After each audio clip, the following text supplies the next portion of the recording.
तो प्यारो बच्चों, आज हम आपको बताने वाले हैं विज्ञान का 9th का क्लास का विज्ञान है, जिसमें तीसरा चैप्टर है जैव में विविधता। क्या है? जैव में विविधता। इस चैप्टर का नाम है जीवों में विविधता। तो चलिए इसको हम शुरू करते हैं। आज इसका पहला परिभाषा है जीवों में विविधता का। किसी स्थान पर पाए जाने वाले जीवों के जातियों के समृद्धता को जैव विविधता कहते हैं। किसको बोलते हैं जैव विविधता? किसी स्थान पर पाए जाने वाले जीवों जैव विविधता कहते हैं। तो हमारे पृथ्वी पर जो है लगभग 3.5 अरब वर्ष पहले से जो है जीवों का प्रमाण मिला हुआ है। हमारे पृथ्वी पर कितने वर्षों से मिला हुआ प्रमाण? चलो इसमें कुछ इम्पोर्टेंट टॉपिक है, इसको हम अच्छा से जान लेते हैं, फिर उसके बाद हम आगे का टॉपिक बताएंगे। ठीक है? चलो नेक्स्ट है जीवों में पाई जाने वाली इस विविधता के कारण उनके अध्ययन में होने वाली कठिनाइयों को दूर करने के लिए उनका वर्गीकरण आवश्यक है। उनका वर्गीकरण इसके आधार पर सन 1758 ईस्वी में, कितना में? कैरोलस लिनियस ने सजीवों को दो अलग अलग भागों में बांटा। कितने भागों में बांटा?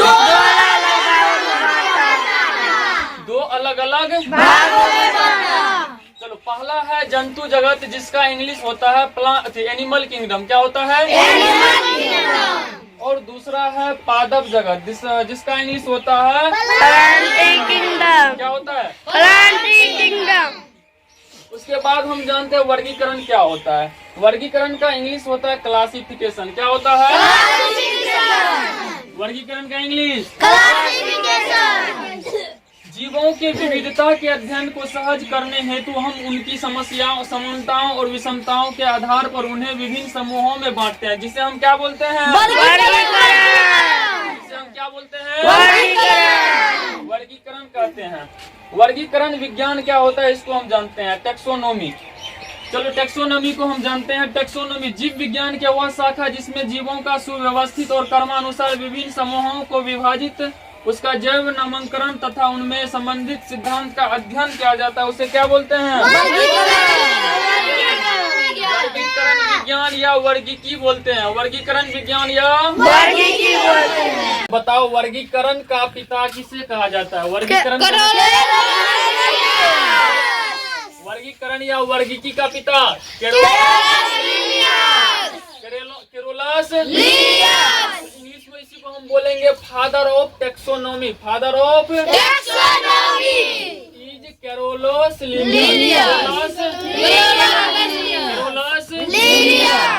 अब देखो वर्गीकरण का आधार है, वर्गीकरण का आधार base of classification. Base of classification.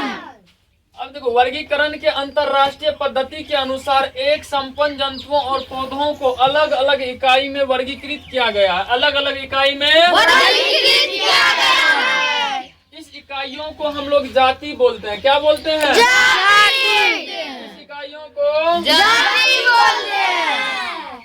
अब देखो लिनियस की योजना के अनुसार वर्गीकरण के केवल 4 ही इकाइयां थी। कितना इकाइयां थी? 4। कौन कौन था बताओ?